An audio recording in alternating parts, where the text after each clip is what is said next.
हैं। देखिए पहला क्वेश्चन आपके सामने और आपसे कह रहा है आवृत्ति मापने का नाम क्या है या आवृत्ति मापने की इकाई इनमें से क्या है। तो दोस्तों यहाँ पर देखिए आवृत्ति मापने की इकाई का नाम क्या है, तो ऑप्शन नंबर सी हो जाएगा। याद रखिएगा हर्ट्ज, जो कि ऑप्शन नंबर आपका क्या बनेगा, सी जिसका आ रहा है बिल्कुल सही जवाब इनमें से राइट हो जाएगा, हर्ट्ज हो जाएगा।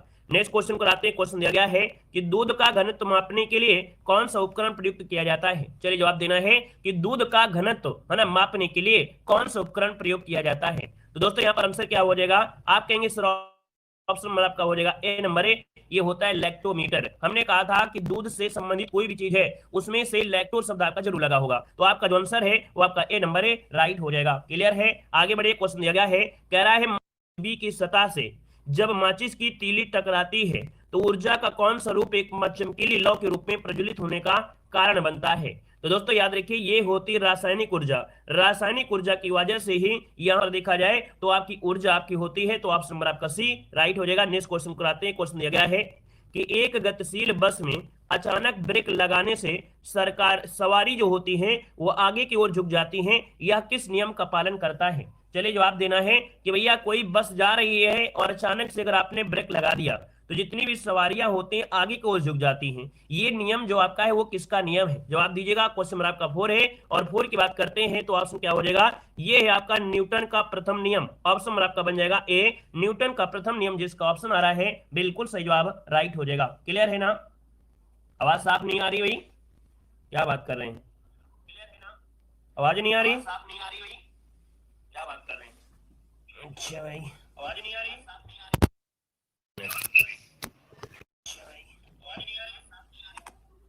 चलिए अब आ रही है, अब क्लियर है।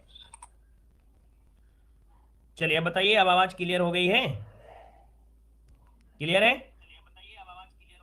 क्लियर हो गई है। तो चलिए यहाँ पर देखिए आपका अगला क्वेश्चन यहाँ पर आपसे कह रहा है, और क्या कह रहा है देखिएगा, कह रहा है आपसे जी का मान न्यूनतम होता है। चलिए बताइएगा कि जी का मान न्यूनतम होता है, और जी का मान जो न्यूनतम होता है ये कहां पर होता है, तो याद रखिए जी का मान होता है विषुवत रेखा पर। कहां पर है, तो आप कहेंगे विषुवत रेखा, विषुवत मतलब देखा जाए तो आपका आंसर क्या बनेगा, ए नंबर ए राइट हो जाएगा। जी का मान न्यूनतम होता है, ठीक है ना, ऑप्शन आपका ए नंबर। नेक्स्ट क्वेश्चन दिया गया है, कह रहा है लोही की एक छोटी गोली पानी में डूब जाती है जबकि जहाज अर्थात जो जलयान होता है वो पानी पर तैरता रहता है, यह सिद्धांत निम्नलिखित में से किस वैज्ञानिक के सिद्धांत पर आपका आधारित है। तो दोस्तों यहाँ पर याद रखिए ये है आपका जो आर्कमिडीज सिद्धांत है। उन्होंने कहा था कि भैया जो भी आपकी वस्तु होती है वो अपने द्वारा हटाए गए जो आपका जो प्रेशर होता है उतने तो हटाएगा। तो यहाँ पर जो लोहे की या कोई छोटी किल्ली होती डूब जाती है, लेकिन जलयान का जो क्षेत्रफल बड़ा होता है वो प्रेशर लगाता है, तो ये आपका आर्कमिडीज सिद्धांत, इसका आंसर है डी हो जाएगा। आगे बढ़िए। क्वेश्चन आपसे अगला पूछा गया और आपसे कह रहा है कि ध्वनि निम्नलिखित में से किस माध्यम में यात्रा नहीं कर सकती है। चलिए जवाब देना है, ध्वनि किस माध्यम में यात्रा नहीं कर सकती है, इसका आंसर जो आपका बनेगा वो राइट क्या हो जाएगा। देखिए 7 की अगर बात करते हैं तो ऑप्शन बी हो जाएगा। याद रखिएगा निर्वात में, क्या हो जाएगा, निर्वात में दोस्तों याद रखिए ध्वनि यात्रा नहीं कर सकती है। यही कारण है कि जो चंद्रमा में लोग जाते हैं तो उनको आवाज एक दूसरे की नहीं सुनाई देती है, क्योंकि कोई माध्यम ही नहीं है वहां पर। यहाँ पर ऑप्शन आपका बनेगा बी नंबर। नेक्स्ट क्वेश्चन आपसे कह रहा है कि किसका तरंगदैर्घ्य सबसे अधिक होता है, किसका तरंगदैर्घ्य सबसे अधिक होता है। यहां पर जवाब देना है, यहां पर कौन सा ऑप्शन मिलेगा, तो आप कहेंगे सर जो आपका देखा जाए इन ऑप्शन में से, इन ऑप्शन में जो आपका दिया है नारंगी रंग, नारंगी रंग का जो तरंगदैर्घ्य होता है वो सबसे ज्यादा होता है, ऑप्शन डी बनेगा। आगे बढ़िए। क्वेश्चन आपसे दिया गया है कि निम्नलिखित में से किसमें ध्वनि की गति सबसे तेज होती है। ध्वनि की जो गति होती है ये सबसे तेज होती है, वो आपकी कहेंगे सर इस्पात। इस्पात मतलब देखा जाए जो आपका लोहा है इसमें ध्वनि की जो गति होती है वो सर्वाधिक होती है, ऑप्शन बी बनेगा। अगला क्वेश्चन दिया गया है कि निम्नलिखित में से किस आवृत्ति की ध्वनि मनुष्य द्वारा श्रव्य होती है, मतलब कितनी आवृत्ति की जो ध्वनि होती है वो मनुष्य सुन सकता है। यहाँ पर देखेगा तो आप कहेंगे सर यहाँ पर देखा जाए तो 5 हर्ट्ज से कोई मतलब नहीं है, यहाँ पर देखो 5000 नहीं 50,000 हर्ट्ज दिया गया है, 1,00,000 हर्ट्ज दिया गया है। आप कहेंगे इनमें से ऑप्शन आपका सी हो जाएगा, ये जो आपका 100 हर्ट्ज आपका दिया गया है ये वाला ऑप्शन आपका राइट हो जाएगा, ठीक है ना। यहाँ पर दोस्तों आगे बढ़ते हैं। क्वेश्चन आपसे दिया गया है, कह रहे ध्वनि तरंग की कौन सी विशेषता इसके तारतम्य को तय करती है। दोस्तों आप देखते हैं लड़कियों की जो आवाज होती है पतली होती है, लड़कों की आवाज मोटी होती है। ये कारण जो दोस्तों यहाँ पर देखा जाए तो ये होती आवृत्ति, क्या होती आवृत्ति, आवृत्ति जो कि ऑप्शन नंबर है यहाँ पर सी राइट हो जाएगा। आगे बढ़िए, क्वेश्चन आपसे अगला पूछा गया है, कह रहा है दो व्यक्तियों के वार्तालाप में आवाज का डेसिबल कितना होता है। दो व्यक्ति अगर आपस में बता रहे हैं तो उनकी आवाज का जो डेसिबल हो जाएगा वो कितना हो जाएगा, यहां पर बताना है। आप कहेंगे सर 12 का ऑप्शन सी हो जाएगा, लगभग 30 डेसिबल, लगभग 30 डेसिबल होता है। लेकिन अगर यहीं पर लड़ाई हो रही हो तब 45 डेसिबल लगभग हो जाता है। आगे बढ़िए, क्वेश्चन आपसे अगला पूछा गया है, कह रहा है दीवार से एक प्रतिध्वनि सुनने के लिए यहाँ पर न्यूनतम दूरी क्या होना चाहिए। आप देखते हैं कभी कभी मंदिर जाते हैं, जब आप बोलते हैं तो आपकी आवाज टकरा जाती है, तो कम से कम जो आपकी एक दूरी होनी चाहिए जिससे आपको सुनाई पड़ जाए, तो वो होती है कितनी, आप कहेंगे लगभग 17 सेंटीमीटर होती है, 17.7 मीटर होती है। यहां पर जो आपका आंसर बनेगा वो राइट हो जाएगा, 17.2 मीटर आपका बनेगा। सेंटीमीटर तो बिल्कुल पास में होगा, याद रखिए 17.2 मीटर की दूरी होगी तो आपको जो आवाज है बिल्कुल स्पष्ट सुनाई देगी। आगे बढ़िए, क्वेश्चन आपसे दिया गया है, कह रहे नदी का बहता हुआ जल किस प्रकार की ऊर्जा का समान है। नदी का बहता हुआ जल किस प्रकार की ऊर्जा का समान है। आप कहेंगे सर नदी में जो जल बह रहा है ये गति के साथ बह रहा है, अर्थात ये गतिज ऊर्जा हो जाएगा। ऑप्शन नंबर आपका डी राइट हो जाएगा। नेक्स्ट क्वेश्चन कराते हैं। क्वेश्चन आपसे यहाँ पर दिया गया है कि जब जल जमता है तो इसका घनत्व क्या होता है। जो जल होता है जब जम जाता है तो इसका घनत्व जो होता है ये घटता है, मतलब option C number A right हो जाएगा, घट जाता है, याद रखिएगा, ठीक है ना, घट जाता, ऑप्शन बनेगा आपका सी नंबर ए। आगे बढ़िए, क्वेश्चन आपसे अगला पूछा गया है कि नमक को बर्फ के साथ मिलाने से जो हिमांक होता है, नमक को बर्फ के साथ मिलाने से जो हिमांक होता है वो क्या हो, नंबर क्या हो जाएगा, यहाँ पर हो जाएगा। आप देखते होंगे कि नमक की फैक्ट्रियां जहां होती हैं वहां पर नमक का बड़ा इस्तेमाल होता है ना, ताकि जो बर्फ आए तुरंत गलने ना लगे, है ना। तो यहाँ पर जो हिमांक होता है वो घट जाता है, फिर धीरे धीरे यहाँ पर गलती है। तो यहाँ पर कहेंगे सर आंसर आपका ए नंबर ए राइट हो जाएगा। नेक्स्ट क्वेश्चन आपसे कह रहा है कि स्वस्थ मनुष्य का जो तापक्रम होता है वो लगभग कितना होता है। स्वस्थ मनुष्य का जो तापक्रम होता है वो कितना होता है। यहाँ पर जिस रूप में क्वेश्चन दिया है उस रूप में आपको आंसर बताना है। हमने कहा कि मनुष्य का जो तापमान होता है ना, स्वस्थ मनुष्य का वो कितना होता है, लगभग 37 डिग्री सेंटीग्रेड। या तो आप लोग पढ़ते हैं 98.6 फ़ारेनहाइट पढ़ते हैं, क्या पढ़ते हैं, फ़ारेनहाइट पढ़ते हैं। अब आप लोग बी मत लगाइए क्योंकि बी में लिखा है सेंटीग्रेड। बॉडी का टेम्परेचर अगर थोड़ा सा बढ़ जाता है तो बुखार प्रतीत होता है, कम होता है तो, लेकिन अगर आप डिग्री सेंटीग्रेड लगा देंगे ना 98.6 डिग्री सेंटीग्रेड तो आप बचेंगे नहीं, जाने का क्या हो जाएगा, 100 डिग्री सेंटीग्रेड आदमी तो पानी खोलने लगता है। याद रखिए फ़ारेनहाइट होता है, याद रखिएगा फ़ारेनहाइट, ठीक है ना। तो आपसे आपका सी नंबर है। अगला दिया गया है कि निकट दृष्टि दोष लोगों द्वारा प्रयुक्त लेंस होता है, मतलब जो निकट दृष्टि दोष से संबंधित लोग होते हैं उनके द्वारा प्रयुक्त जो लेंस होता है वो कौन सा होता है। आप कहेंगे सर ऑप्शन बी हो जाएगा, अवतल लेंस का प्रयोग करते हैं। किसका, अवतल लेंस का प्रयोग करते हैं। और जो दूरदृष्टि वाले लोग होते हैं वो उत्तल लेंस का प्रयोग करते हैं। अगला क्वेश्चन आपसे कह रहा है कि किस रंग के प्रकाश की जो तरंग दैर्घ्य है वो आपकी सबसे कम होती है। किस रंग के प्रकाश की जो तरंग दैर्घ्य है वो सबसे कम होती है। यहाँ पर देखिए ऑप्शन क्या हो जाएगा, ये जो आपका बैंगनी रंग है, बैंगनी रंग की जो तरंग दैर्घ्य है वो आपकी क्या होती है, सबसे कम होती है। लाल की जो होती है सबसे ज्यादा होती है, ठीक है ना। अगला क्वेश्चन दिया गया है कि किसका सबसे अधिक अपवर्तनांक होता है। किसका सबसे अधिक अपवर्तनांक होता है। तो दोस्तों याद रखिएगा ये क्वेश्चन बहुत पूछा जाता है। जो हीरा है, हीरा का जो अपवर्तनांक होता है वो सबसे ज्यादा होता है। दोस्तों स्टार लगाइएगा, option C number A right हो जाएगा। आगे बढ़ते हैं, क्वेश्चन दिया गया है कि आप जो आकाश का रंग है नीला दिखाई देता है, इसका कारण क्या होता है। आकाश का रंग नीला दिखाई देने का जो कारण होता है वो क्या होता है,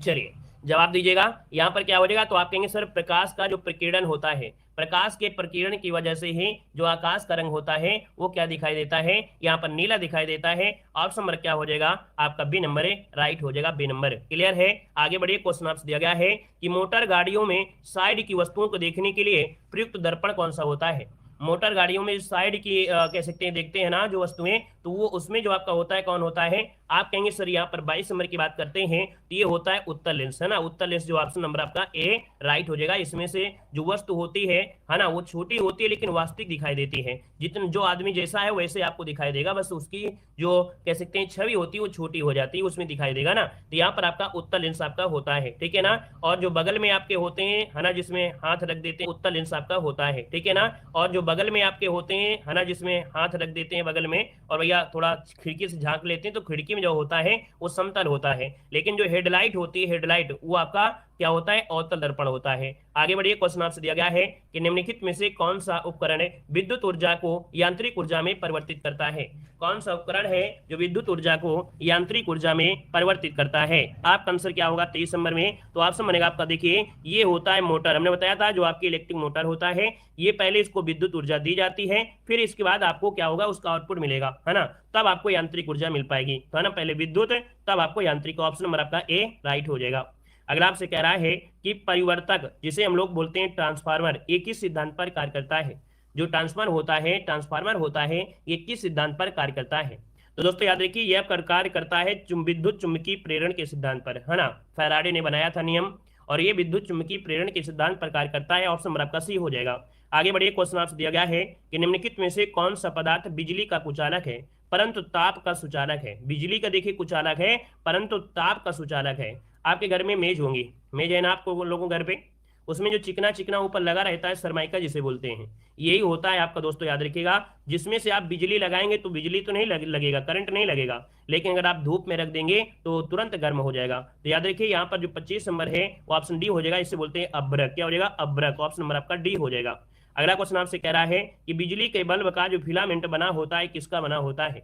बिजली के बल्ब का जो फिलामेंट बना होता है ये किस चीज का बना होता है, यहाँ पर बताना है। आप कहेंगे सर 26 का जो ऑप्शन बनेगा, 26 नंबर का जो ऑप्शन बनेगा वो सी हो जाएगा। याद रखिए टंगस्टन का होता है। किसका होता है, टंगस्टन होता है। ऑप्शन नंबर आपका सी हो जाएगा, टंगस्टन।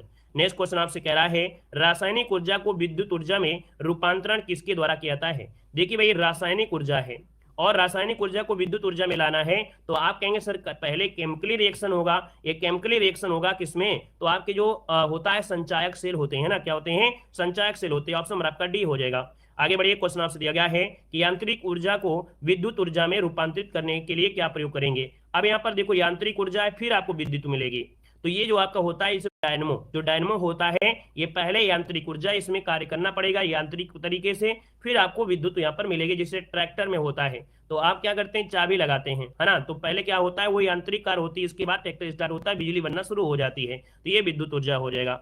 अगला आपसे यहाँ पर कह रहा है कि विद्युत चुंबक किससे तैयार होता है। विद्युत चुंबक जो होता है वो किससे तैयार होता है ये बताना है। आप कहेंगे विद्युत चुंबक जो होता है ये बनाया जाता है आपके नर्म लोहा से। किससे बनाते हैं, नर्म लोहा। ऑप्शन नंबर आपका ए हो जाएगा। आगे बढ़िए, क्वेश्चन दिया गया है न्यूक्लियर बम बनाने के लिए किसका प्रयोग किया जाता है। न्यूक्लियर बम बनाने के लिए किसका प्रयोग करेंगे, यहाँ पर जवाब देना है। आप कहेंगे सर न्यूक्लियर बम बनाना है तो प्रयोग जो किया जाएगा वो आपकी यूरेनियम का प्रयोग करेंगे। यूरेनियम जो कि ऑप्शन नंबर आपका बी यहाँ पर राइट हो जाएगा, बी नंबर हो जाएगा, ठीक है ना। आगे बढ़िए, क्वेश्चन आपसे अगला पूछा गया है और यहाँ पर आपसे कह रहा है कि निम्नलिखित में से कौन सी प्रक्रिया एक रासायनिक परिवर्तन है।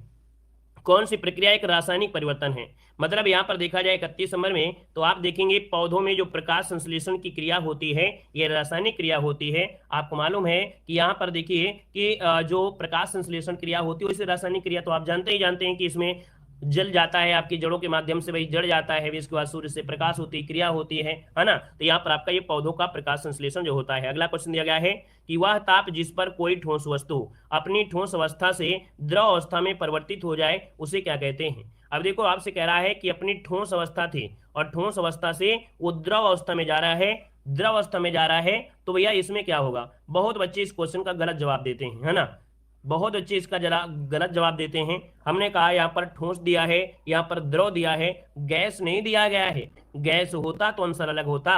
याद रखिए यहाँ पर जो आंसर बनेगा वो राइट हो जाएगा, गलनांक होता है, क्योंकि भैया बर्फ थी गल गई है तो गलनांक होता है। अगर यहाँ पर ठोस अवस्था से अगर ये गैस अवस्था हो जाता, गैस अवस्था में हो जाता तो फिर आपका ऊर्ध्वपातन हो जाता। क्या हो जाता, ऊर्ध्वपातन हो जाता। क्लियर है, क्लियर भैया, समझ में आ रहा है सब कुछ कि नहीं आ रहा है, आ रहा है। अगला क्वेश्चन बताइएगा, कह रहे निम्नलिखित में से किसने प्रोटॉन की खोज किया था। प्रोटॉन की खोज किसने किया था, आप लोगों ने हाई स्कूल पढ़ा होगा, ईंट पर नाचे, है ना, आपने पढ़ा होगा ईंट पर नाचे। जो आपके यहाँ पर देखा जाए जो आपके प्रोटॉन है आपके रदरफोर्ड आपके थे, इलेक्ट्रॉन आपके यहाँ पर थॉमसन, यहाँ पर देखिए नाच जो दिया गया चैडविक है। मतलब यहाँ पर जो प्रोटॉन पूछा गया है यहाँ पर आंसर क्या होगा 33 नंबर में, तो 33 का जवाब लगभग सभी का है, यहाँ पर क्या हो जाएगा। चलिए, अब इनमें से जब ऐसा ऑप्शन दे तो आपको यहां पर लगाना है डी नंबर, गोल्ड स्टीन लगाना है, ठीक है ना। अगर गोल्ड स्टीन ना होता तो फिर हम दूसरा ऑप्शन चुनते, लेकिन जब ऑप्शन दिया गया है गोल्ड स्टीन तो ऑप्शन आपको प्रोटॉन वाले में यही आपको लगाना है, ठीक है ना। क्लियर है। आगे बढ़िए, क्वेश्चन आपसे अगला पूछा गया है और कह रहा है कि निम्नलिखित में से कौन एक रेडियोधर्मी तत्व नहीं है। रेडियोधर्मी तत्व नहीं है। रेडियोधर्मी में देखिए यूरेनियम है, रेडियम है, थोरियम है, लेकिन कैडियम नहीं है। कैडियम नहीं है, कैडियम की छड़ें होती हैं, है ना। आगे बढ़िए, क्वेश्चन आपसे अगला पूछा गया है कि शुष्क सेल में प्रयुक्त कैथोड जो होता है, जो सेल होता है उसमें कैथोड जो होता है, कैथोड किस चीज का होता है? ये कैथोड जो होता है ये किस चीज का होता है? आप कहेंगे सर ये होता है जस्ते का। किसका होता है? जस्ते का होता है। ऑप्शन नंबर आपका डी राइट हो जाएगा, जस्ता हो जाएगा। अगला क्वेश्चन आपसे कह रहा है इलेक्ट्रॉन त्यागने की जो प्रवृत्ति होती है उसे क्या कहते हैं? इलेक्ट्रॉन त्यागने की जो प्रवृत्ति होती है उसे क्या कहते हैं? यहाँ पर देखिए इलेक्ट्रॉन अगर त्याग रहे हैं तो इसका मतलब है ऑक्सीकरण हो रहा है। क्या हो रहा है? ऑक्सीकरण हो रहा है। इलेक्ट्रॉन त्यागने की जो प्रक्रिया होती है उसे हम लोग ऑक्सीकरण कहते हैं। अगला क्वेश्चन आपका दिया गया है और आपसे कह रहा है कि लिटमस विलयन एक बैंगनी रंग का रंजक होता है जिसे प्राप्त होता है। मतलब लिटमस जो विलयन होता है ये बैंगनी रंग का होता है, रंजक होता है, और ये जो प्राप्त होता है किससे प्राप्त होता है? तो आपके लाइकेन से प्राप्त होता है। लाइकेन जो कि ऑप्शन सी हो जाएगा, ठीक है ना, जो आपके नीले हरे शैवाल जिसे आप बोलते हैं ना। यहाँ पर देखिए अगला क्वेश्चन आपसे दिया गया है कि नाइट्रिक अम्ल किस धातु पर बेअसर होता है? नाइट्रिक अम्ल अगर, याद रखिएगा, नाइट्रिक अम्ल अगर सोना में डाल दिया जाए तो कोई परिवर्तन नहीं होगा। तो याद रखिए नाइट्रिक अम्ल किस धातु पर बेअसर होती है? तो आप कहेंगे सोना पर बेअसर होती है। यहाँ पर एक क्वेश्चन होता है कि सोना किसमें घुल जाता है? सोना किसमें घुल जाता है? एक्वारेजिया, एक्वारेजिया में सोना घुल जाता है। आगे बढ़िए, क्वेश्चन आपसे दिया गया है कि जल जो साबुन लगाने पर अच्छा झाग नहीं बन पाता है उसे क्या कहते हैं? अभी आप देखते होंगे कभी कभी कहीं ना कहीं ऐसी जगह मिली होगी जहां पर पानी आपको पीने में अच्छा लगता है, खारा पानी होता है, और खारे पानी में अगर आप साबुन लगाएंगे ना तो उसमें झाग ही नहीं निकलेगा, ठीक है ना। तो ये होता है खारा जल जो होता है, इसमें साबुन लगाने पर झाग नहीं बनता है। तो ये आंसर हो जाए आपका ए नंबर है, राइट हो जाएगा। नेक्स्ट क्वेश्चन आपसे कह रहा है कि लाफिंग गैस निम्नलिखित में से किसका एक यौगिक है? लाफिंग गैस किसका एक यौगिक है? 40 नंबर में लाफिंग गैस जो होता है यहाँ पर क्या होता है? N2O। क्या सूत्र होता है? आप कहेंगे N2O होता है। नाक में 2 छिद्र होते हैं, है ना। यहाँ पर लाफिंग की बात करते हैं तो आप कहेंगे सर यहाँ पर 40 नंबर का ऑप्शन सी, ये आपका यन वाला अर्थात नाइट्रोजन, इसका answer C number A right हो जाएगा। आगे बढ़िए, क्वेश्चन आपसे दिया गया है, कह रहा है लाफिंग गैस क्या है? लाफिंग गैस है क्या? तो लाफिंग गैस क्या होती है? यहाँ पर इसे कहते हैं नाइट्रस ऑक्साइड। क्या बोलते हैं? Nitrous oxide. Option number B हो जाएगा। अगला क्वेश्चन आपसे कह रहा है कि निम्नलिखित में से किसका उपयोग करके पीने के पानी का रासायनिक कीटाणु शोधन किया जाता है? देखो यहाँ पर अगर पीने का पानी है उसको रासायनिक प्रक्रिया के माध्यम से कीटाणुओं को नष्ट किया गया है तो भैया आप क्या करना, पानी का क्लोरीलीकरण करना है, क्लोरीन करना है। यहाँ पर आंसर आपका बी नंबर हो जाएगा। आपके गांव में टंकी लगे होते हैं, जब देखते हैं उसमें कीड़े वगैरह होते हैं तो उसमें से वापर डाल दी जाती है, क्लोरीन भी होती है, पोटेशियम डाला जाता है, पोटेशियम परमैंगनेट जो कि आपके कुओं में होता है। तो यहाँ पर जो होता है ऑप्शन नंबर आपका बी हो जाएगा। ये आप देखते हैं कि जो गंदा पानी होता है उसको शुद्ध करते हैं, जैसे कानपुर में है, यहाँ पर क्या है, गंगा जी का पानी है उसको क्या करते हैं, एक प्लांट में क्लोरीनीकरण करके उसे शुद्ध करते हैं और इसके बाद पीने के लिए भेजा जाता है। तो यहाँ पर आंसर हो जाएगा आपका बी नंबर। नेक्स्ट क्वेश्चन दिया गया है कि कमरे के तापमान पर कौन सी अधातु तरल अवस्था में ही पाई जाती है? तो दोस्तों अधातु पूछा गया, अधातु ये कमरे के तापमान पर दोस्तों क्या रहती है? तरल अवस्था में रहती है, और ये होती है आपकी ब्रोमीन। क्या होती है? ब्रोमीन होती है, जो कि ऑप्शन नंबर आपका क्या हो जाएगा? सी नंबर आपका हो जाएगा। अगर धातु होती, धातु तो आपका पारा होता है ना, धातु तो पारा होता है जो तरल अवस्था में होता है। यहाँ पर अगला क्वेश्चन दिया गया है कि प्याज कंद की विशेष महक किस कारण से होती है? प्याज में एक गंध होती है ना, तीक्ष्ण गंध होती है एक प्रकार से, ये किस कारण से होती है? तो दोस्तों उसमें प्याज में जो पाया जाता है सल्फर यौगिक पाते हैं ना, क्या पाया जाता है? सल्फर। तो ऑप्शन नंबर आपका बी राइट हो जाएगा, सल्फर हो जाएगा। यहाँ पर देखिए अगला क्वेश्चन आपसे कह रहा है कि किस गैस का गंध सड़े अंडे हुए जैसा होता है? किस गैस का गंध सड़े हुए अंडे के जैसा होता है? यहाँ पर 45 नंबर का ऑप्शन बनेगा डी नंबर है। ये होती है हाइड्रोजन सल्फाइड। क्या होती है? हाइड्रोजन सल्फाइड होती है। ऑप्शन नंबर आपका यहाँ पर बनेगा डी नंबर है। आगे बढ़िए, क्वेश्चन आपसे दिया गया है कि नींबू में एसिड पाया जाता है, नींबू में एसिड पाया जाता है, और नींबू में क्या होता है? नींबू होता है साइट्रिक एसिड। क्या होता है? Citric acid. साइट्रिक एसिड कहां पर है? ऑप्शन नंबर आपका हो जाएगा सी नंबर हो जाएगा। वहीं पर जो टार्ट्रिक एसिड होता है वो इमली में होता है। किसमें होता है? इमली में होता है, जो आपका टैट्रिक एसिड होता है, याद रखिएगा, टार्ट्रिक जिसे बोलते हैं, ठीक है ना। अगला क्वेश्चन आपसे कह रहा है कि हरे फलों को कृत्रिम ढंग से पकाने हेतु प्रयुक्त गैस कौन सी होती है? यहाँ पर जो हरे फल होते हैं इनको कृत्रिम तरीके से पकाते हैं और आज के समय देखते भी हैं आपका सबसे ज्यादा ये प्रक्रिया भी चल रही है। तो ये होती है आपकी एसिटिलीन गैस है। क्या है? एसिटिलीन गैस है, जो कि हरे फलों को कृत्रिम तरीके से पकाने के लिए प्रयोग किया जाता है। तो आंसर क्या हो जाएगा आपका, ए नंबर है, राइट हो जाएगा। नेक्स्ट क्वेश्चन आपसे कह रहा है पेंसिल की लीड बनाने में क्या व्यवहार किया जाता है। पेंसिल की जो आपकी लीड होती है अर्थात जो पेंसिल होती है और पेंसिल के बीच में आपका होता है ना, ये जो आपका बना होता है ये किस चीज की होती है। आप कहेंगे सर यहाँ पर जो आंसर बनेगा वो हो जाएगा आपका ए नंबर, ग्रेफाइट की बनी होती है। ग्रेफाइट दोस्तों याद रखिएगा ये आपके विद्युत का सुचालक होता है। मतलब पेंसिल को अगर आप लाइट में लगा देंगे और आप एक उंगली लगा रहे होंगे तो आप चिपक जाएंगे। तो याद रखिए इसका आंसर आपका ए हो जाएगा। अगला क्वेश्चन आपसे कह रहा है गोबर गैस में मुख्यतः कौन सी गैस होती है।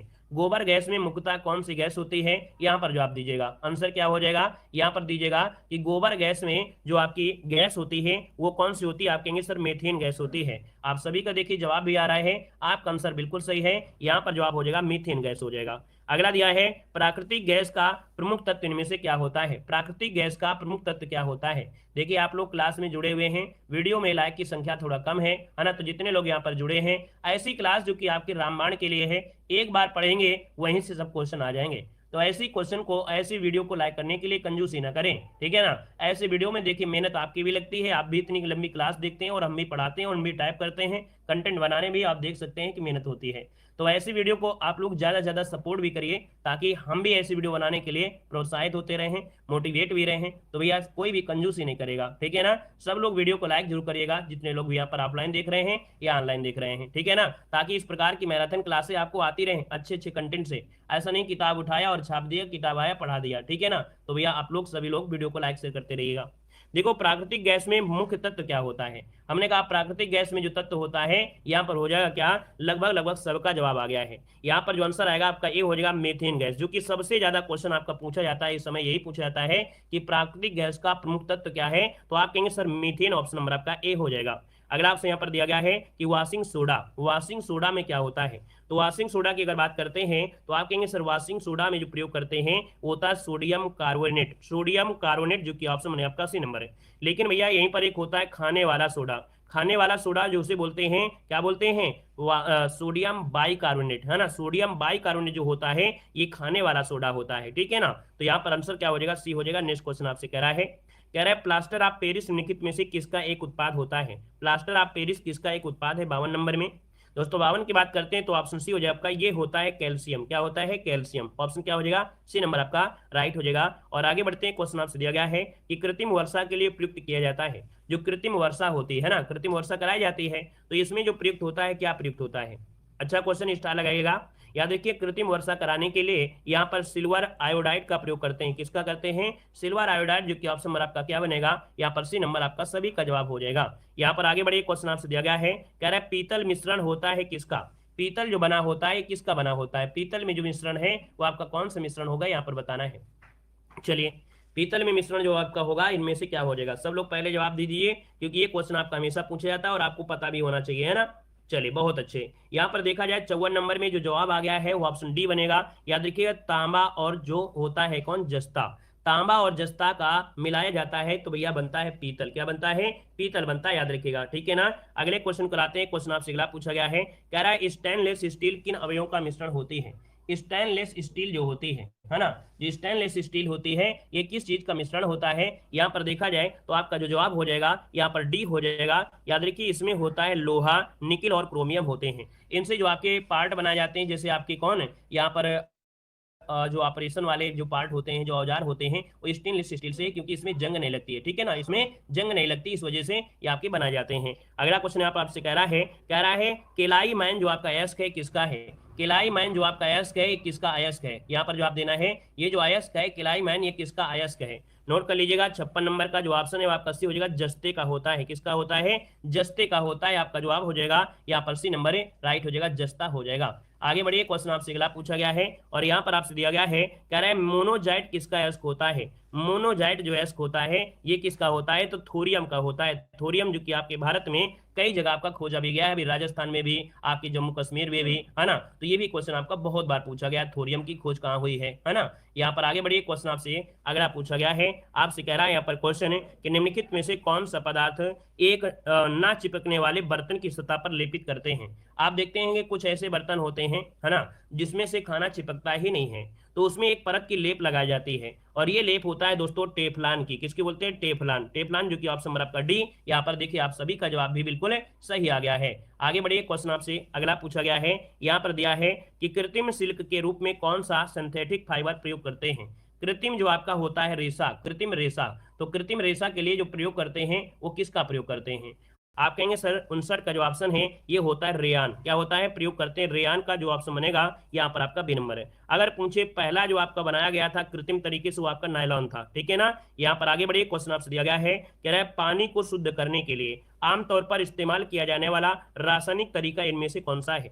तो आमतौर मतलब होता है भैया, देख सकते हैं कि ऐसे कुल मिला के ऐसी तरीका जिसमें से पानी को हम लोग शुद्ध करते हैं, ये नॉर्मल तरीका होता है। तो हमने बताया अभी कि ये क्लोरीनीकरण होता है, क्लोरीन को मिलाकर। यहाँ पर जो आंसर है वो आपका सी हो जाएगा। अगला क्वेश्चन दिया गया है, जंग लगने पर जो लोहे का भार होता है वो क्या होता है? बता सकते हैं क्या कि जंग लगने पर जो लोहे का भार होता है वो घट जाता है या बढ़ जाता है? भार की बात किया है, और जब आपसे भार की बात किया है तो फिर आपको भार वाला ही बताना है। आप कहेंगे लोहे में जब जंग लगती है तो भार बढ़ जाता है, क्योंकि उसमें ऑक्सीजन क्रिया कर लेती है। जब ऑक्सीजन क्रिया कर लेता है तो काम कहीं ना कहीं उसमें नमी आती है, और जब नमी आती है तो उसका भार तो बढ़ ही जाएगा। क्लियर है ना? फिर उसका भार बढ़ जाएगा, लेकिन क्वालिटी घट जाएगी, है ना। उसकी जो क्षमता रहेगी वो क्या हो जाएगी? घट जाएगी, ठीक है ना। आगे बढ़िए, क्वेश्चन आपसे अगला पूछा गया है, कह रहा है एक फ्रिज में शीतलक का प्रयोग करते हैं। भैया फ्रिज होता है, उसमें शीतलक के लिए क्या प्रयोग करेंगे? तो फ्रिज में शीतलक के लिए जो प्रयोग करते हैं, याद रखिए 62 नंबर का जो ऑप्शन आएगा वो हो जाएगा कौन? यहाँ पर डी नंबर, फ्रियान गैस होती है। क्वेश्चन पूछा जाता है कि घर में जो फ्रिज होती है उसमें कौन सी गैस होती है, तो आपके याद रखिएगा कि उसमें फ्रियान गैस भरी होती है। ऑप्शन नंबर क्या हो जाएगा? यहाँ पर डी हो जाएगा। आगे बढ़िए, क्वेश्चन आपसे अगला पूछा गया है, कह रहा है निम्नलिखित में से कौन सा शब्द रेशम के कीड़े के वाणिज्यिक पालन को संदर्भित करता है? ये बताइएगा, रेशम के कीड़े जो पालन होती है ना, ये होता है, इसे कहते हैं सेरीकल्चर। क्या कहते हैं? सेरीकल्चर कहते हैं। पिसीकल्चर में क्या होता है? पिसीकल्चर में होता है मत्स्य पालन होता है ना। और यहाँ पर दोस्तों अगला क्वेश्चन आपसे कह रहा है कोशिका में निम्न में से कौन सी पाचन थैली कहलाती है? कोशिका में निम्न में से कौन सी पाचन थैली कहलाती है?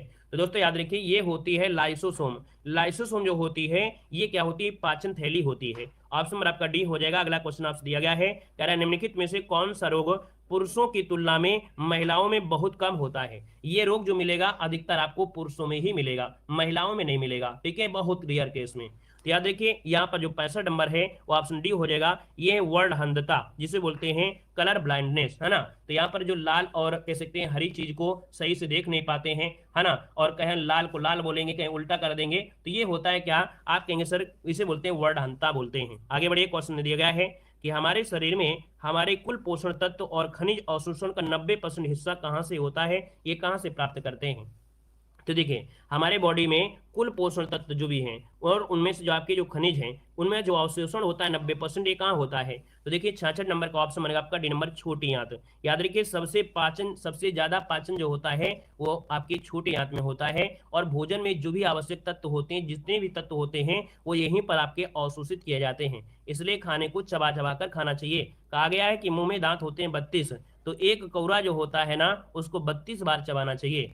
32 बार चबाने में जो कह सकते हैं खाना होता है पूरी पानी की तरह हो जाएगा, और आपकी जो पेट की मशीन है ना बिल्कुल अच्छी चलती रहेगी, कभी भी गड़बड़ी नहीं होगी। इसलिए खाने में किसी को जब खाएं, मतलब किसी की मतलब क्या हुआ कि जब खाना खाएं तो उस कौरे को 32 बार चबाना चाहिए, ठीक है ना। क्लियर है? आगे बढ़िए, क्वेश्चन दिया गया है कि सीकम पाचन के काम आता है। सीकम पाचन के काम आता है। तो दोस्तों यहाँ पर देखा जाए सीकम जो होता है ये सेलुलोज के लिए, सीकम जो होता है सीकम पाचन जो आपके सेलुलोज होता है। ऑप्शन नंबर आपका सी हो जाएगा। अगला आपसे कह रहा है कि कौन सा अंग वसा को तोड़कर कोलेस्ट्रॉल बनाता है?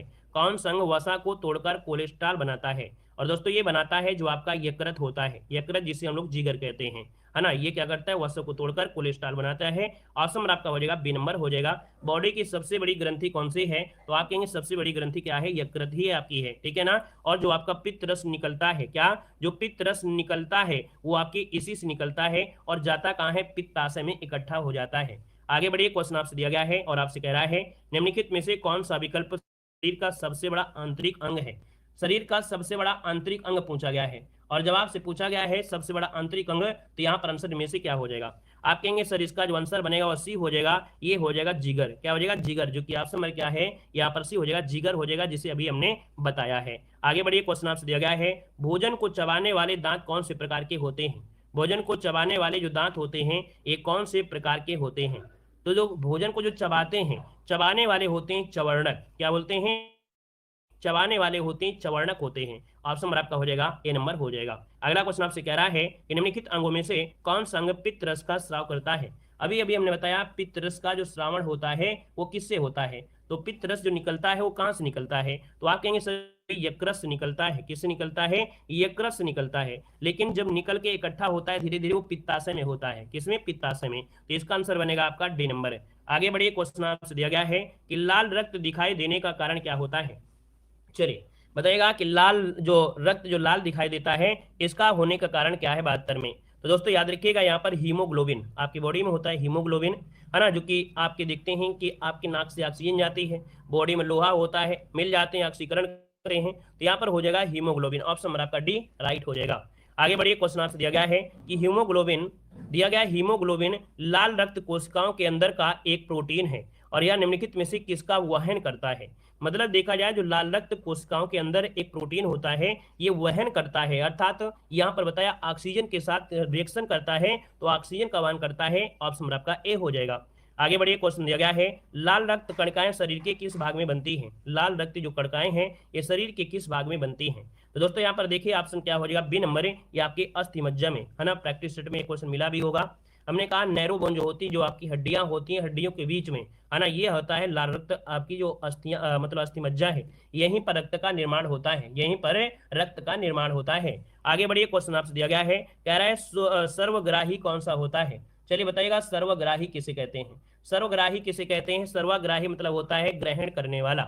ग्रहण करने वाला मतलब देखा जाए तो यहाँ पर आपका जो आंसर हो जाएगा वो हो जाएगा कौन सा? यहाँ पर जो आपका है आपका ए बी है ना, ए बी जो आपका है ये है आपका सर्वाग्राही, अर्थात हम यहाँ पर आंसर आपका जो हो जाएगा वो 80 नंबर राइट हो जाएगा। सर्वाग्राही अर्थात इसको हम तुलना करते हैं बेटा से है ना। बेटा मतलब जब शादी हो जाती है तो जो लड़के वाले होते हैं उनको लड़की वाले साल भर जिंदगी भर देते ही रहते हैं, तो ये ग्रहण करते रहते हैं कौन? लड़का वाले। और जो ओ वाले होते हैं बिटिया वाले होते हैं ये देते ही रहते हैं है ना। तो याद रखिए ग्रहण वाले होते हैं सर्वग्राही ए बी है और देने वाले जो आपके सर्वदाता वो आपके ओ हैं, ठीक है ना। आगे बढ़िए, क्वेश्चन आपसे दिया गया है कि मानव शरीर में रक्त संचार कैसे होता है? इसकी जो खोज किया ये प्रथम जो आपके थे वो आपके कौन थे? देखिए रक्त जो आपकी बॉडी में संचार करता है ना, और इसकी खोज किया था विलियम हार्वे ने। ऑप्शन नंबर क्या हो जाएगा यहाँ पर? आंसर सी राइट हो जाएगा, विलियम हार्वे। आगे बढ़िए, क्वेश्चन आपसे दिया गया है कि रक्त का पीएच मान जो होता है वो कितना होता है? चलिए रक्त का पीएच मान क्या होता है? हमने कहा रक्त दो प्रकार का होता है ना, सच्चा और यहाँ पर झूठा। मतलब यहाँ पर लोग बोलते हैं दिखावटी रोते रहते हैं, कहते हैं बहुत ज्यादा रोए, खून के आंसू रोए, तो खून के आंसू तो नहीं रोते हैं लेकिन सच्चा आंसू दिखाई दे जाता है। सच्चा से मतलब हो गया यहाँ पर क्या, यहाँ पर 7 और 4 7.4 अर्थात सच्चा से हो गया 7.4। ऑप्शन आपका सी राइट हो जाएगा। नेक्स्ट क्वेश्चन आपसे कह रहा है कि जो रक्त आपका होता है ये क्या होता है? रक्त क्या है?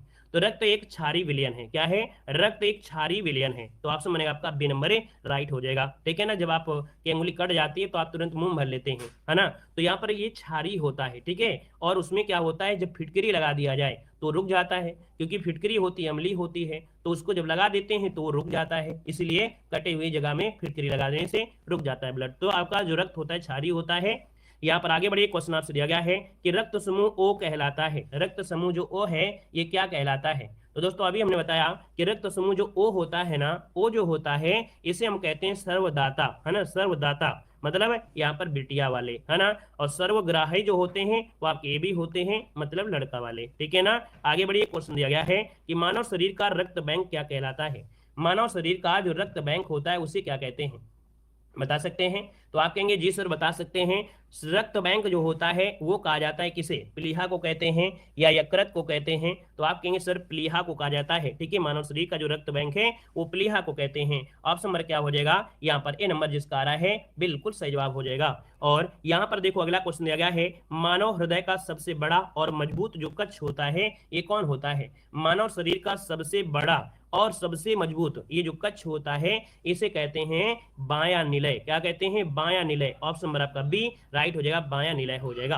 यहाँ पर दोस्तों आगे बढ़ते हैं। क्वेश्चन दिया गया है निम्नलिखित में से कौन सा हृदय की धड़कन और श्वसन को नियंत्रित करता है। हृदय की धड़कन को और श्वसन को नियंत्रित करता है, ये दोस्तों याद रखिए आपके माइंड में ये जो आपका ऑब्लोगेटा होता है। यहाँ पर जो आंसर है आपका जवाब क्या हो जाएगा, यहाँ पर मेडुला ऑब्लोगाटा ऑप्शन नंबर आपका ये हो जाएगा। हमने बताया था जिससे आपकी खोपड़ी होती है, खोपड़ी में यहाँ पर ये आपके रीढ़ जो आपकी निकल के आती है, रीढ़ है ना, रीढ़ वाला जो आपका है ये आपका यहीं पर इसे बोलते हैं ऑब्लोगाटा, मेडुला ऑब्लोगाटा। ऑप्शन नंबर क्या हो जाएगा ए नंबर। ये हृदय की धड़कन है, श्वसन को नियंत्रित करता है। यहाँ पर आगे बढ़ते हैं। क्वेश्चन आपसे दिया गया है और आपसे कह रहा है मनुष्य में जो यूरिया बनता है वो किसमें बनता है। मनुष्य में जो यूरिया बनता है वो किसमें बनता है, तो ये बनता है आपकी यकृत में। किसमें बनता है, यकृत में बनता है। ऑप्शन क्या हो जाएगा यहाँ पर ए नंबर। बनने की बात हो रही है, ठीक है, बनने की बात हो रही है। यहाँ पर ये नहीं कह रहा कि भैया बनने के बाद ये क्या हो रहा है, सिर्फ बनने की बात हो रही है, तो ऑप्शन नंबर आपका ए यहाँ पर राइट हो जाएगा। अगले क्वेश्चन को आते हैं। क्वेश्चन आपसे अगला पूछा गया है और कह रहा है निम्नलिखित में से कौन सी तंत्रिका तंत्र की मूल संरचनात्मक इकाई होती है। तंत्रिका तंत्र की जो आपकी संरचनात्मक इकाई है वो आपकी कौन सी है, तो दोस्तों ये होती है न्यूरॉन। क्या होती है, न्यूरॉन, जो कि ऑप्शन है आपका ए नंबर राइट हो जाएगा। आपकी किडनी में पाई जाती है नेफ्रॉन नामक कोशिकाएं होती है ना, यहाँ पर हजारों करोड़ों आपकी होती हैं, जिससे रक्त जो होता है धीरे धीरे शुद्ध होता रहता है ना। यहाँ पर आगे बढ़िए। क्वेश्चन दिया गया है, कह रहे हैं मनुष्य में कितनी जोड़ी कपाल तंत्रिकाएं होती हैं। मनुष्य में कितनी जोड़ी कपाल तंत्रिकाएं होती हैं, तो दोस्तों याद रखिएगा 12 जोड़ी। कितनी होती हैं, 12 जोड़ी कपाल तंत्रिकाएं होती हैं, याद रखिए 12 जोड़ी आपको बताना है। अगला क्वेश्चन आपसे कह रहा है निम्नलिखित में से कौन मानव शरीर की सबसे छोटी हड्डी है। मानव शरीर की सबसे छोटी हड्डी पूछा गया 86 नंबर में। सबसे छोटी हड्डी होती है कौन, स्टेपीज हड्डी होती है, जो कि आपके कान में पाई जाती है, कान में पाई जाती है। यहाँ पर आंसर आपका हो जाएगा सी नंबर हो जाएगा, ठीक है ना। सबसे बड़ी हड्डी क्या होती है, तो सबसे बड़ी हड्डी होती है फीमर हड्डी होती है, जो कि आपके जांघ में पाई जाती है, ठीक है, जांघ में पाई जाती है। आगे बढ़िए। क्वेश्चन आपसे अगला पूछा गया है, कह रहे अवट ग्रंथि जिसे हम लोग थायराइड ग्रंथि कहते हैं, सामान्य कामकाज के लिए आहार में निम्नलिखित में से किसका सेवन करना जरूरी है। अब आपको यहाँ पर बताया गया है जो आपकी थायराइड ग्रंथि होती है ये अच्छे से कार्य करती रहे, इसके लिए भैया आपको सेवन करना होगा किसका, किसका सेवन करना होगा, तो आप कहेंगे सर आयोडीन का सेवन करना होगा। अगर आयोडीन नहीं खाएंगे तो घेंगा रोग हो जाएगा। घेंगा रोग जो होता है वही थायराइड के आकार को बढ़ा देता है। याद रखिए नमक भी आपकी बॉडी के लिए बहुत जरूरी है। आगे बढ़िए। क्वेश्चन आपसे अगला पूछा गया है कि सबसे बड़ी अंतःस्रावी ग्रंथि कौन सी है।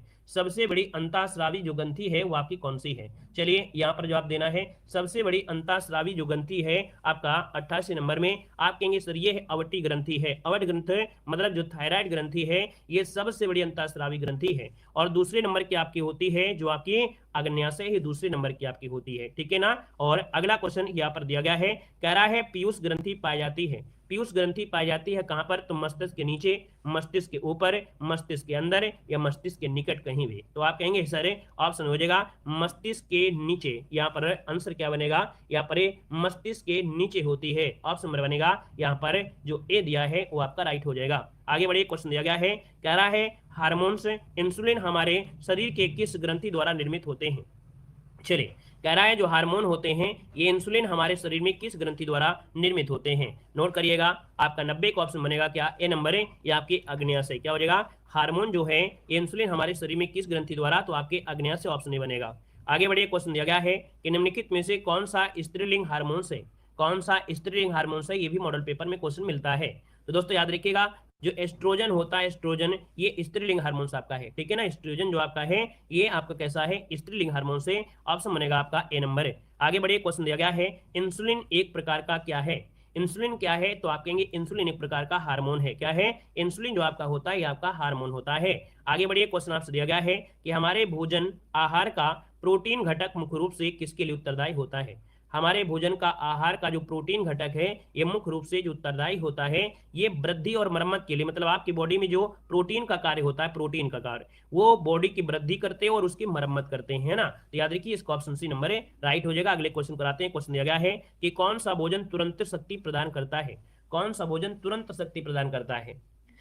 तो देखिए यहाँ पर जो ग्लूकोज होता है, जो ग्लूकोज होता है ये आपकी बॉडी को तुरंत एनर्जी मिलता है। तभी क्वेश्चन बनता है जो आपके धावक होते हैं, जो एथलीट होते हैं, उनको आपकी ऊर्जा देने की आवश्यकता होती है। तो ये क्या चीज प्रयोग करें, तो आप कहेंगे सर ग्लूकोज का प्रयोग करें। ऑप्शन में आपका डी नंबर है। आगे बढ़िए। क्वेश्चन दिया गया है निम्नलिखित में से कौन सा विटामिन पानी में घुलनशील है। पानी में घुलनशील आपका विटामिन, तो यहाँ पर देखिए हमने बताया पानी में घुलनशील होते हैं बी और सी। बच्चा पानी में डूब गया, बाकी जो भी आपके बच्चे होंगे वो वसा में घुलनशील होंगे। तो आप कहेंगे सर 95 को ऑप्शन बनेगा डी। याद रखिएगा जो आपका सी दिया है ये पानी में घुलनशील होता है। अगला क्वेश्चन यहाँ पर दिया गया है कि शहद का प्रमुख घटक क्या होता है। प्रकृति में पाई जाने वाली सबसे मीठी शर्करा है कौन? यही है दोस्तों शहद, है ना। सबसे ज्यादा मीठी प्रकृति में पाई जाने वाली है ये आपकी है कौन? शहद, जो कि इसका मुख्य घटक होता है फ्रक्टोज। क्या होता है? फ्रक्टोज होता है। ऑप्शन नंबर आपका डी राइट हो जाएगा। अगला क्वेश्चन यहाँ पर दिया गया है कि रक्त में जमने अर्थात थक्का में कौन सा विटामिन मदद करता है। रक्त के जमने अर्थात थक्का में कौन सा विटामिन मदद करता है। 97 का ऑप्शन क्या हो जाएगा? तो यहाँ पर देखिए डी नंबर है। याद रखिए विटामिन के, विटामिन जो के होता है ये रक्त के थक्का जमने में आपका कह सकते हैं मदद करता है। ऑप्शन डी हो जाएगा। आगे बढ़िए, क्वेश्चन दिया गया है विटामिन सी का रासायनिक नाम बताना है। विटामिन सी का रासायनिक नाम क्या है? तो आप कहेंगे विटामिन सी का रासायनिक नाम होता है एस्कर्बिक अम्ल। क्या होता है? एस्कर्बिक अम्ल होता है, जो कि ऑप्शन नंबर आपका बी यहाँ पर है राइट हो जाएगा। नेक्स्ट क्वेश्चन आपसे कह रहा है दालें किसका अच्छा स्रोत है। दाल में क्या, दाल जो होता है दाल में क्या होता है? बोलते हैं ना दाल खाना चाहिए, क्योंकि भैया प्रोटीन होता है। दाल में क्या होता है? प्रोटीन होता है। और हमने कहा कि जो प्रोटीन होता है ये बॉडी में वृद्धि और मरम्मत के लिए आपकी होती है। यहाँ पर अगला क्वेश्चन कह रहा है हमारे रुधिर में ऑक्सीजन का परिवहन एक प्रोटीन द्वारा होता है जिसका नाम क्या है। हमारे रुधिर में ऑक्सीजन का जो परिवहन होता है वो प्रोटीन से होता है, और ये प्रोटीन होता है जिसे बोलते हैं हीमोग्लोबिन। क्या होता है? हीमोग्लोबिन। ऑप्शन नंबर आपका सी हो जाएगा। आगे बढ़िए, क्वेश्चन दिया गया है जल में घुलनशील विटामिन। जल में घुलनशील विटामिन, जल में घुलनशील विटामिन अभी हमने बताया कि बच्चा पानी में डूब गया। तो यहाँ पर देखिए आपका जवाब हो जाएगा डी नंबर बी जो आपका दिया गया है। ये क्या है? ये जल में घुलनशील है, बाकी सभी वसा में है। अगला क्वेश्चन दिया गया है विटामिन सी का सबसे उत्तम स्रोत क्या है। विटामिन सी का सबसे उत्तम स्रोत, तो दोस्तों यहाँ पर याद रखिए आंवला। आंवला जो कि ऑप्शन आपका बी हो जाएगा। उत्तर प्रदेश में आंवला जो होता है कहाँ पर होता है? कमेंट बॉक्स में कमेंट करिएगा कि उत्तर प्रदेश में आंवला जो आपका होता है वो कहाँ पर पाया जाता है। आप लोग जरूर कमेंट करिएगा सबसे ज्यादा जो होता है कहाँ होता है, ठीक है, कमेंट जरूर कर दीजिएगा। और यहाँ पर अमरूद कहाँ पाया जाता है ये भी बताइएगा, है ना। अगर अमरूद वाले नगरी से हैं तो आप लोग जरूर कमेंट करिएगा। अगला क्वेश्चन आपसे कह रहा है सोयाबीन में क्या पाया जाता है। सोयाबीन भी खाना चाहिए, सोयाबीन भी खाना चाहिए, क्योंकि सोयाबीन में भी क्या होता है? प्रोटीन होता है, और प्रोटीन आपकी बॉडी में वृद्धि और मरम्मत के लिए कार्य करता है। अगला क्वेश्चन आपसे कह रहा है रक्त स्कंदन के लिए क्या आवश्यक है। रक्त स्कंदन के लिए आवश्यक है क्या? कि रक्त स्कंदन मतलब हो गया कर बॉडी भी अगर कट जाती है तो उसका थक्का जमने में, है ना, जो रक्त बह रहा है तो रक्त को जमने में, थक्का बनाने में होता है, अर्थात रक्त स्कंदन। तो यहाँ पर आंसर क्या हो जाएगा? आपका सी हो जाएगा, विटामिन के हो जाएगा। आगे बढ़िए, क्वेश्चन आपसे दिया गया है कि निम्नलिखित में से किस विटामिन की कमी से रिकेट्स नामक बीमारी हो जाती है। किसकी कमी से विटामिन, कौन सी विटामिन की कमी से रिकेट्स रोग बीमारी होती है? तो विटामिन डी की कमी से, ठीक है, विटामिन डी की कमी से रिकेट्स नामक बीमारी होती है, सूखा रोग हो जाता है ना। और अगला क्वेश्चन दिया गया है कि विटामिन बी जो कि बोलते हैं नियासिन, क्या बोलते हैं? विटामिन बी जो कि नियासिन की कमी से कौन सा रोग होता है? चलिए जवाब देना, आंसर क्या हो जाएगा? तो आप कहेंगे सर ये होता है पिलाग्रा रोग। क्या होता है? पिलाग्रा रोग, जो कि ऑप्शन नंबर आपका डी यहाँ पर राइट हो जाएगा। हाथों में जैसे कह सकते हैं ना हथेली होती है वो चटकने लगती है ना। तो आपका आंसर डी हो जाएगा। नेक्स्ट क्वेश्चन आपसे कह रहा है निम्नलिखित में से कौन सा विटामिन सी की कमी का लक्षण है। विटामिन सी की अगर आपकी बॉडी में कमी है तो इसका लक्षण आपको दिखाई देने लगता है, और ये जो लक्षण होता है वो किसका होता है? यहाँ पर जवाब दीजिएगा। 107 नंबर की बात करते हैं तो आपसे बनेगा यहाँ पर आपका मसूड़ों से खून निकलना, है ना। मसूड़ों से दोस्तों याद रखिए खून आ जाता है, तो यहाँ पर कहेंगे ऑप्शन नंबर आपका ए राइट हो जाएगा। दोस्तों अगला दिया गया है विटामिन ए की कमी से कौन सा रोग होता है। विटामिन ए की कमी से कौन सा रोग होता है? वीडियो अच्छा मिल रहा है, वीडियो अच्छा लग रहा है, कुछ सीखने को मिल रहा है, तो जितने लोगों ने वीडियो को लाइक नहीं किया है सभी लोग वीडियो को लाइक जरूर कर दीजिएगा, ठीक है ना। यहाँ पर दिया है कि विटामिन ए की कमी से कौन सा रोग होगा। आप कहेंगे सर बिल्कुल आसान क्वेश्चन आ गया है, बहुत बार हमने पढ़ा है। यहाँ पर देखिए विटामिन ए की कमी की, विटामिन ए की कमी से होता है रतौंधी। रतौंधी जो कि ऑप्शन नंबर आपका सी राइट हो जाएगा, रतौंधी हो जाएगा, ठीक है ना। अगला क्वेश्चन आपसे कह रहा है निम्नलिखित में से किसकी कमी के कारण पेलाग्रा बीमारी हो जाती है। अभी अभी क्वेश्चन मिला भी था, हमने कहा विटामिन जो आपका होता है B3, क्या हो जाएगा? B3। यहाँ पर आपको 3 कर लेना है इसमें से। विटामिन B3 याद रखिए, विटामिन B3 की कमी से पेलाग्रा रोग हो जाता है। ऑप्शन नंबर आपका ए नंबर है। अगला क्वेश्चन आपसे कह रहा है कि निम्नलिखित में से कौन सी बीमारी प्रोटीन ऊर्जा कुपोषण के कारण होता है।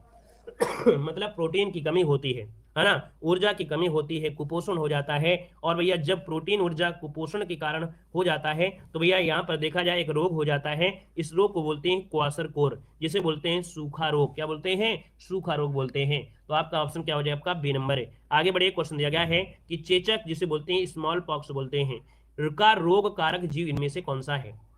तो देखिए यहाँ पर जवाब हो जाएगा बी नंबर है, ये होता है वेरियोला नामक आपका विषाणु होता है। ठीक है, वेरियोला नामक विषाणु होता है जिसके कारण से जो चेचक आपका है वो आपका हो जाता है। यहाँ पर आगे बढ़िए, क्वेश्चन आपसे अगला पूछा गया है कि निम्नलिखित में से किसमें एनीमिया होने का खतरा अधिक होता है। एनीमिया होने का जो खतरा है वो अधिक होता है। तो दोस्तों याद रखिए, जो आपकी गर्भवती महिलाएं होती है ना, गर्भवती महिलाओं में एनीमिया होने का खतरा बहुत ज्यादा होता है। तो ऑप्शन आपका सी हो जाएगा, इसीलिए यहाँ पर देखो टीके लगाए जाते हैं, है ना। यहाँ पर दोस्तों अगला क्वेश्चन आपसे कह रहा है निम्नलिखित में से किस खनिज की कमी से एनीमिया रोग होता है। किस खनिज की कमी से एनीमिया रोग होता है। तो दोस्तों याद रखिएगा, एनीमिया होता है लोहा की कमी से। इसका मतलब है कि गर्भवती महिलाओं में लोहे की कमी यहाँ पर खतरा रहता है, कमी होती है। तो ऑप्शन बी हो जाएगा। यहाँ पर अगला क्वेश्चन आपसे कह रहा है कि निम्नलिखित में से किसे निकट दृष्टि दोष के रूप में जाना जाता है।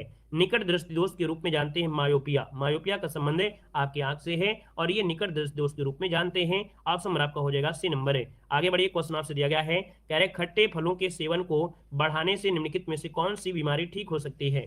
तो भैया देख सकते हैं, खट्टे फलों को खाएंगे तो एक बीमारी तो आपको पक्का है कि सही हो जाएगी, ये होती स्कर्वी। स्कर्वी जो कि ऑप्शन नंबर आपका सी राइट हो जाएगा।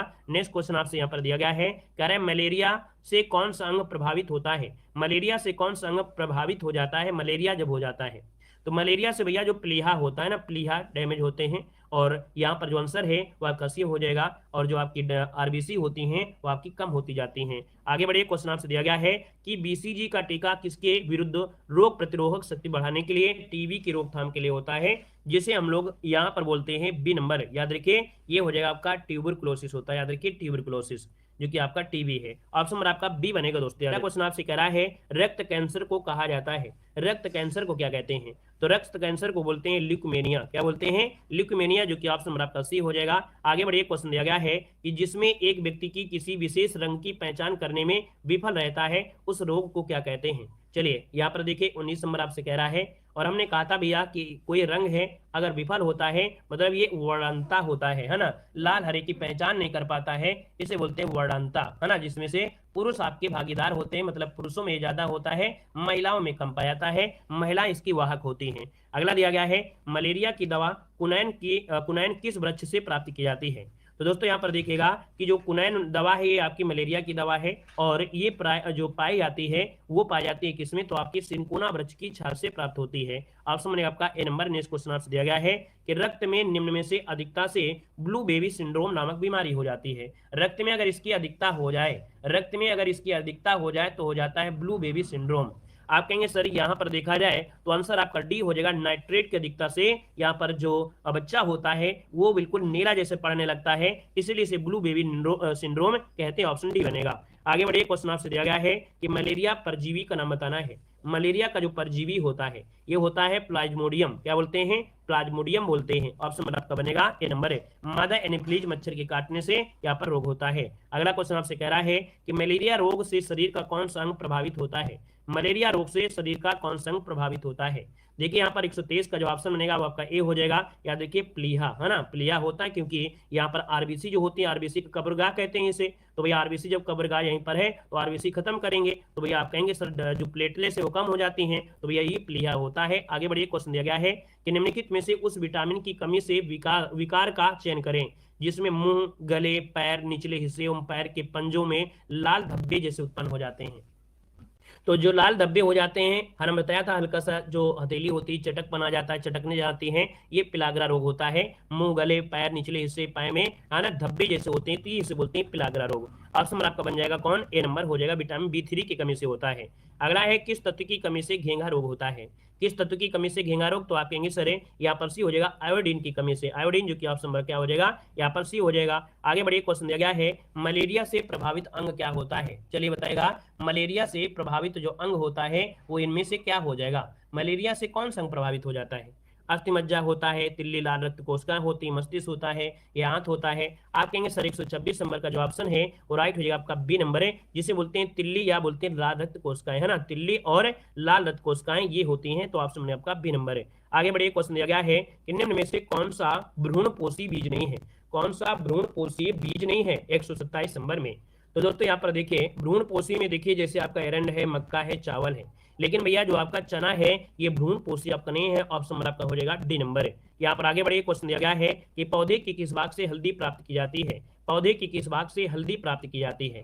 तो हल्दी जो आपका है दोस्तों तना है ना, जैसे आलू भी तना है, हल्दी भी तना है, याद रखिए इसका ऑप्शन बनेगा आपका सी नंबर है। अगर जड़ में पूछे जड़ में क्या है, तो जड़ में क्या होती है, जो नीचे जमीन में गड़ी होती है, जैसे गाजर है ना, गाजर क्या है, जड़ है। जो आपकी मूली है वो क्या है, तो आपकी जड़ है, याद रखिएगा, ठीक है ना, क्लियर है। आगे बढ़िए, क्वेश्चन आपसे दिया गया है, कह रहा है प्रकाश संश्लेषण की क्रिया में प्रकाश ऊर्जा बदलती है। तो प्रकाश ऊर्जा जो बदल जाती है वो किसमें बदलती है, तो आप कहेंगे सर रासायनिक ऊर्जा में। किसमें, रासायनिक ऊर्जा में होता है भाई, प्रकाश आता है तो भाई रासायनिक क्रिया होती है ना, तो यहाँ पर आंसर हो जाए आपका बी नंबर है। आगे बढ़िए, क्वेश्चन दिया गया है, स्टील को जंगरोधी बनाने के लिए इसमें से कौन सी धातु मिलाई जाती है। हमने कहा कि यहाँ पर जो स्टील है, स्टील में जंग ना लगे इसलिए उसमें क्या मिला देते हैं, तो क्रोमियम मिला देते हैं, क्रोमियम, जो कि ऑप्शन आपका ए हो जाएगा। अगला क्वेश्चन आपसे कह रहा है, दूध को दही के रूप में जो खट्टा करना है, इसका उदाहरण क्या है। दूध को दही के रूप में खट्टा करना, ये जो उदाहरण आपका है किसका है, ये बताना है। चलिए, यहां पर देखा जाए तो 131 नंबर का ऑप्शन क्या हो जाएगा, ये होता है किडविन प्रक्रिया। क्या होती है, किडवन प्रक्रिया होता है, दूध को दही के रूप में परिवर्तित करना है ना, वैसे परिवर्तित कर दीजिएगा, ज्यादा बेस्ट रहेगा। तो यहाँ पर ये होता है प्रक्रिया होती है किडवन कहते हैं, क्या बोलते हैं, किडवन कहते हैं दोस्तों, याद रखिए किडवन, ऑप्शन नंबर आपका सी यहाँ पर राइट हो जाएगा। अगला क्वेश्चन आपसे कह रहा है कि एक पेड़ की उम्र का पता कैसे लगाया सकता है, एक पेड़ की उम्र का पता कैसे लगा सकते हैं। तो दोस्तों याद रखिए, उसमें जो वार्षिक छल्ले होते हैं, वर्तमान में उसकी जो वार्षिक छल्ले होते हैं कितने घेरे हो गए हैं, उसी से पता लगाया जा सकता है। अगला क्वेश्चन आपसे कह रहा है कि खट्टे फलों में कैंकर की बीमारी किसके कारण होता है, इसमें स्टार लगाइएगा, क्वेश्चन पूछा भी गया है, कई बार पूछा गया है, कैंकर की बीमारी। तो दोस्तों यहाँ पर देखा जाए तो आपका जवाब हो जाएगा बैक्टीरिया, ठीक है। खट्टे फलों में बीमारी होती है, खट्टे फल खराब हो जाते हैं तो आपकी बैक्टीरिया होता है, कैंकर जो आपका होता है ये आपकी बैक्टीरिया से होता है, ऑप्शन आपका सी हो जाएगा। अगला क्वेश्चन आपसे कह रहा है, आलू में ब्लैक हर्ट रोग जो होता है इसका कारण क्या है। आलू में देखो एक रोग लग जाता है ब्लैक हर्ट रोग, क्यों हो जाता है, यहाँ पर इसका कारण क्या होता है, तो आप कहेंगे सर इसमें देखा जाए जब भंडार किया जाता है तो भंडार में वही समस्या हो जाती है किसकी, तो आप कहेंगे सर यहाँ पर भंडार में O2 की कमी होती है, अर्थात ऑक्सीजन की कमी होती है। यहाँ पर 2 लगा लीजिएगा, O2 आपका हो जाएगा, O2 की कमी से यहाँ पर ये आपका हो जाता है ब्लैक हर्ट रोग हो जाता है। आगे बढ़िए, क्वेश्चन दिया गया है कि मानव शरीर की बृहत्तम कोशिका आपकी कौन सी है। मानव शरीर की बृहत्तम कोशिका जो आपकी है इनमें से कौन हो जाएगी, तो आप कहेंगे मानव शरीर की सबसे बड़ी कोशिका जो आपकी है वो आपकी कौन हो जाएगा, तो यहाँ पर आप कहेंगे सर स्नायु की कोशिका आपकी होती है। तंत्रिका तंत्र में जो आपकी स्नायु कोशिका है, यहाँ पर आंसर जो आपका दिया है वो आपका ए नंबर दोस्तों इसका राइट हो जाएगा, ठीक है ना। आगे बढ़िए, क्वेश्चन आपसे दिया गया है, कह रहा है वैद्युत अपघटन में कौन सा नियम लागू होता है।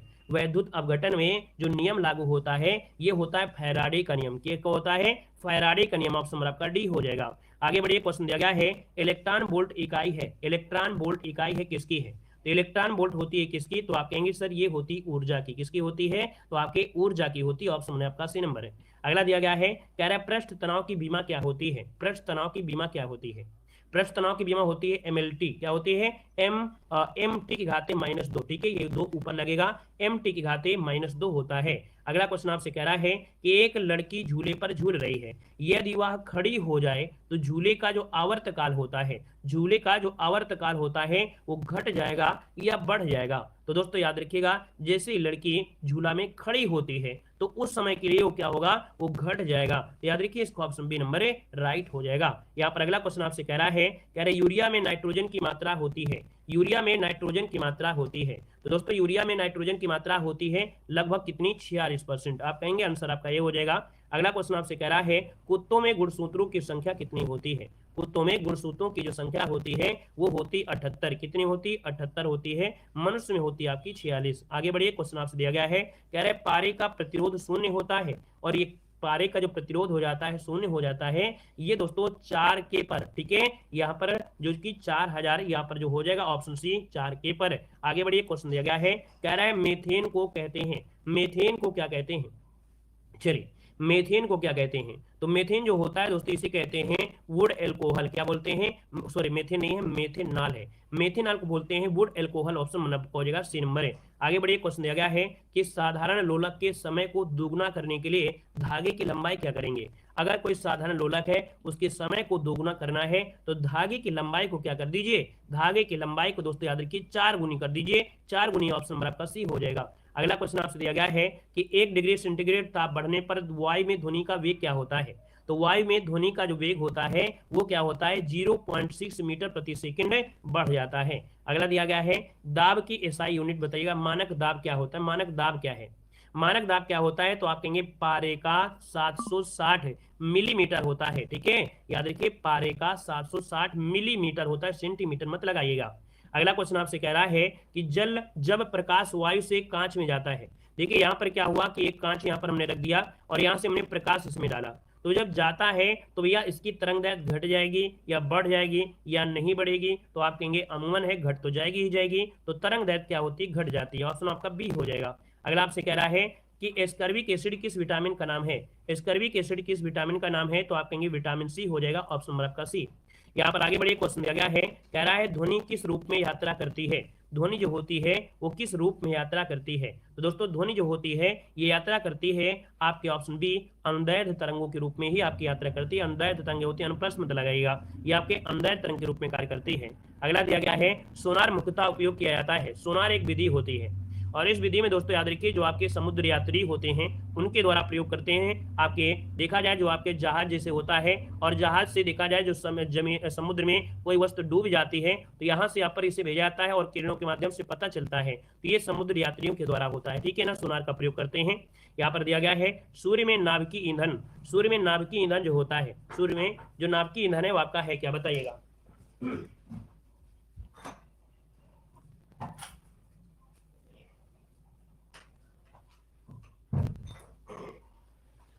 चलिए बताइएगा कि सूर्य में नाभिकीय ईंधन क्या होता है, तो इसमें होता है क्या, हाइड्रोजन होता है। ठीक है, क्या होता है, हाइड्रोजन। ऑप्शन नंबर क्या हो जाएगा, यहाँ पर सी नंबर राइट हो जाएगा। ठीक है ना, और यहाँ पर अगले क्वेश्चन को आते हैं। क्वेश्चन आपसे अगला पूछा गया है, कह रहा है शरीर के द्वितीय सबसे बड़ी ग्रंथि कौन सी है। शरीर की द्वितीय सबसे बड़ी ग्रंथि जो आपकी है इनमें से कौन सी है, तो दोस्तों यहाँ पर याद रखिए हमने बताया था कि अग्न्याशय द्वारा जो आपका चलित होती है, अर्थात अग्न्याशय हो जाएगा। पहली वाली आपकी जो थी सबसे बड़ी वो कौन थी, तो आपकी गले में जो आपकी होती है आउट ग्रंथि। ठीक है ना, आगे बढ़िए, क्वेश्चन आपसे दिया गया है कि नेत्र गोलक किस सेट द्वारा संचालित होते हैं। नेत्र गोलक आपकी जो आंखें होती हैं है ना, जो चलती हैं इधर उधर आप करते रहते हैं है ना, तो उसमें से क्या होती है, कितनी मांसपेशियां होती हैं, तो भैया जो आपकी 6 मांसपेशियों से आपके सेट होती है। याद रखिए 6 मांसपेशियां। ऑप्शन नंबर आपका बी हो जाएगा। अगला क्वेश्चन दिया गया है कि सभी अम्लों में सबसे अधिक समान तत्व पाए जाते हैं किसमें, तो भैया सबसे अधिक तत्व समान पाए जाते हैं हाइड्रोजन के। अब देखते हैं कि लिखा होगा 1H1 1H2 1H3 है ना, तो ये क्या होते हैं, ऑप्शन आपका ए हो जाएगा। नेक्स्ट क्वेश्चन है कि ऑक्सीकरण को किस रूप में परिभाषित किया गया है। ऑक्सीकरण को किस रूप में परिभाषित किया गया है, तो भैया ये परिभाषित किया गया है इलेक्ट्रॉन की जब हानि होती है ना, इलेक्ट्रॉन की हानि होती है। अगला दिया गया है कि अम्ल का जो स्वाद होता है वो कैसा होता है। अम्ल क्या होता है, आप कहेंगे अम्ल खट्टा होता है।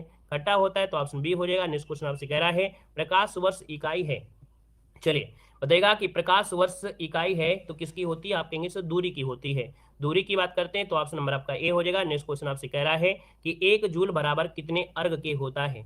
1 जूल बराबर कितने अर्घ के होता है, तो दोस्तों यहाँ पर याद रखिएगा 10 के घाते 7 अर्घ। याद रखिए 10 के घाते 7, यहाँ पर याद रखिएगा 107 नहीं है, ये 7 ऊपर है क्योंकि टाइपिंग ऐसे ही हमसे होती है। याद रखिए 10 के घाते 7 अर्घ हो जाएगा। आगे बढ़िए, क्वेश्चन दिया गया है कि पिंड का भार शून्य नहीं होगा। पिंड का भार शून्य नहीं होगा, कब नहीं होगा, स्वतंत्र गिरने के दौरान पिंड का भार शून्य नहीं होगा, तो शून्य नहीं होगा, तो ऑप्शन नंबर आपका बी यहाँ पर हो जाएगा। ठीक है ना, आगे बढ़िए, क्वेश्चन आपसे अगला पूछा गया है, कह रहा है वर्षा की बूंद किसके कारण गोलाकार होती है, तो वर्षा की बूंदें गोलाकार होती हैं पृष्ठ तनाव के कारण। पृष्ठ तनाव जो कि ऑप्शन नंबर आपका ए हो जाएगा। आगे बढ़िए, क्वेश्चन दिया गया है कि जब बर्फ के एक टुकड़े पर दाब बढ़ाया जाता है तो उसका गलनांक क्या होता है, कम हो जाता है ज्यादा हो जाता है।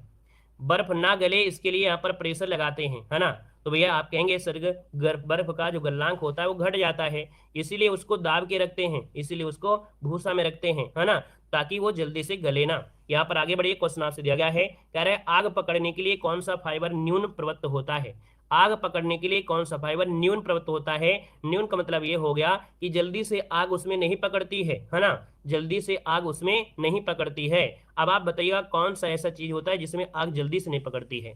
चलिए पकड़ेगा भी तो जल्दी से पकड़ेगा तो भी जल्दी धीरे धीरे जलेगा है ना, इतनी जल्दी नहीं भागेगा, तो भैया ये होता है सूती कपड़ा होता है। नेलान तो भैया ऐसे छुआएंगे मारेगा बिल्कुल साए, ठीक है, कोई भी रेशा धागा जैसे होता है उसको डालिए तुरंत छू जाएगा, लेकिन सूती कपड़ा में आप देखते हैं आग लग भी जाती है तो इतनी जल्दी नहीं भगता है। ठीक है ना, याद रखिए यहाँ पर जो आंसर बनेगा वो आपका बनेगा कौन, सूती कपड़ा होता है, सूती कपड़ा होता है। ठीक है ना, यहाँ पर आगे बढ़िए, क्वेश्चन आपसे दिया गया है, कह रहे नॉन स्टिक रसोई के बर्तन पर किसकी परत होती है।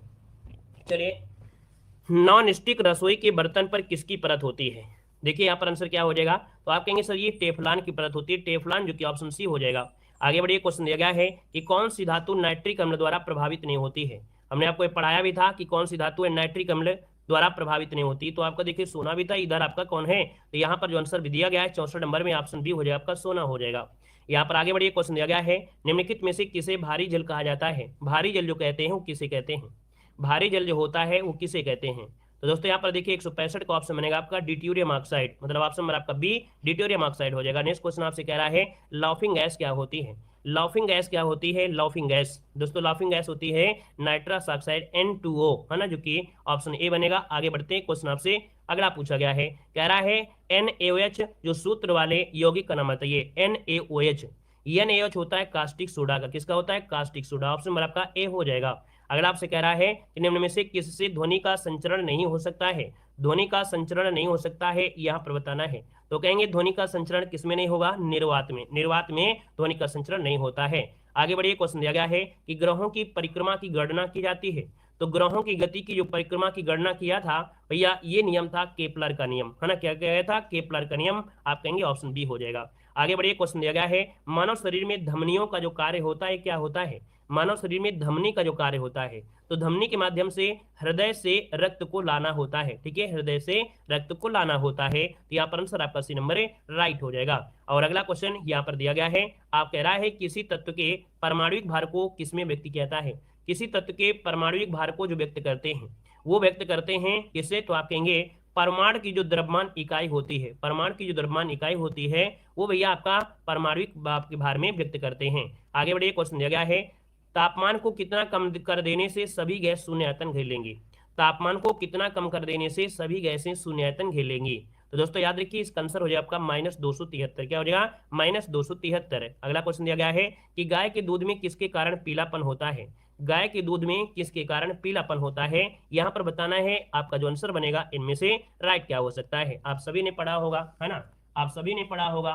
तो भैया यहाँ पर ये जो क्वेश्चन आपके लिए है वो आपके होमवर्क के लिए दिया जा रहा है।